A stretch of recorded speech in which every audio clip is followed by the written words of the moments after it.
สองใจตาได้น้องเนาจำลมโคนเท้าเหมือนน้ำบ่อจืมใสกันว่ามีกูแล้วจ้างบ่แอม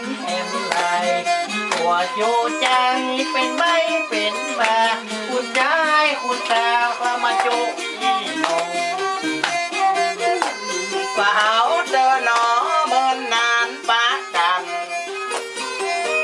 มาเจมาดึงวันเหมือนปอกกาขายผ้า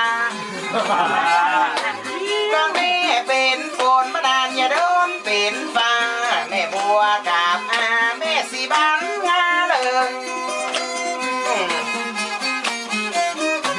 ไก่น้อยแม่ละซับกินข้าวหลอดปากันมาเลิงว่าเจียงคำบ้านนี้อย่างมาใจดีเหมือนหน้าตีตานามต่อมาดีก็มันแล้วนั่นนาแม่พันยายมาหลายแต่เจ้าไปจ้างแค่ใดตัวซ้ำแก่เท่าเพื่อนแน่เล่าว่าเข้าใจคนดำตัวแม่นี่แม่นอนสาคำก็ทำจากคำหน้าตัวลูกเต่าก็ตั้งใจเอาในวันคัง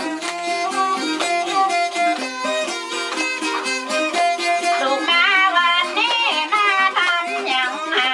แม่ขอได้มาดังจานังก็แม่นี่นะจะเป็นคนบอกได้มานั่งอูเป็นท้ายเป็นกำ